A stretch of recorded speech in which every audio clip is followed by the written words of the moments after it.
प्रभु हमें सिखाता है कि कैसे हमें दुष्सलाह से बचना चाहिए। नीति वचन अध्याय 1 8 से लेकर 19 वचन तक हम पढ़ेंगे। हे मेरे पुत्र, अपने पिता की शिक्षा पर कान लगा और अपनी माता की शिक्षा को ना तज, क्योंकि वे मानो तेरे सिर के लिए शोभायमान मुकुट और तेरे गले के लिए माला होगी। हे मेरे पुत्र, यदि पापी लोग तुझे फुसलाए तो उनकी बात ना मानना। यदि वे कहे हमारे संग चल कि हम हत्या करने के लिए घात लगाए, हम निर्दोषों पर वार करें, हम उन्हें जीवित निकल जाए जैसे अधलोक स्वस्थ लोगों को निगल जाता है, और उन्हें कब्र में पड़े मृतकों के समान बना दे। हमको सब प्रकार के अनमोल पदार्थ मिलेंगे, हम अपने घरों को लूट से भर लेंगे। तो हमारा सहभागी हो जा, हम सभी का एक ही बटुआ हो। तो हे मेरे पुत्र, तू उनके संग मार्ग में ना चलना, वरन उनके डगर में पाँव भी ना रखना, क्योंकि वे बुराई ही करने को दौड़ते हैं और हत्या करने को फुर्ती करते हैं।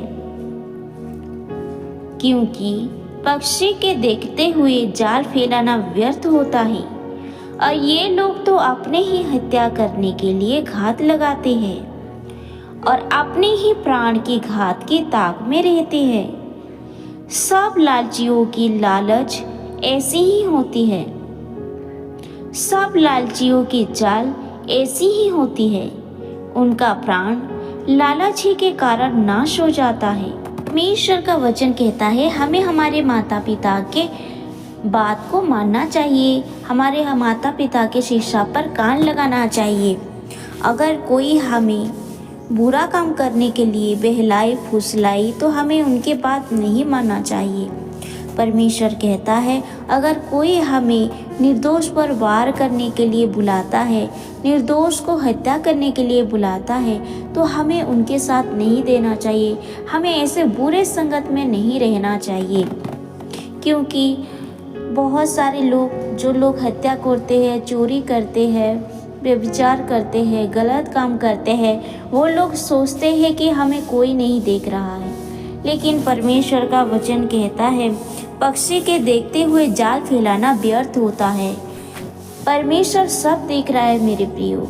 हम जो करते हैं, कहते हैं, सुनते हैं, हम जो सोचते हैं भी सब कुछ परमेश्वर देख रहा है। इसीलिए हमें किसी भी बुरा चीज़ को नहीं करना चाहिए और ख़ास करके अपने माता पिता की बात मानना चाहिए, बुरे संगत से दूर रहना चाहिए।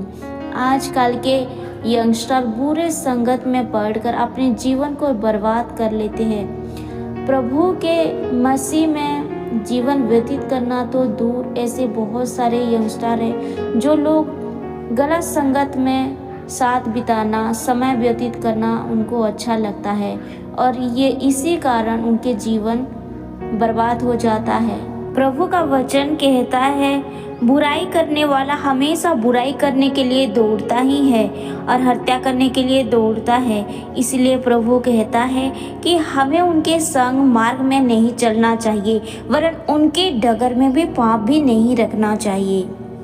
हमें लालच नहीं करना चाहिए, चाहे किसी भी चीज़ का कोई लालच दिखाए तो हमें लालच के चलते कोई भी बुराई काम को आदत नहीं बनाना चाहिए और बुराई काम को अपने जीवन में नहीं लाना चाहिए। लालच से कोसों दूर रहना चाहिए।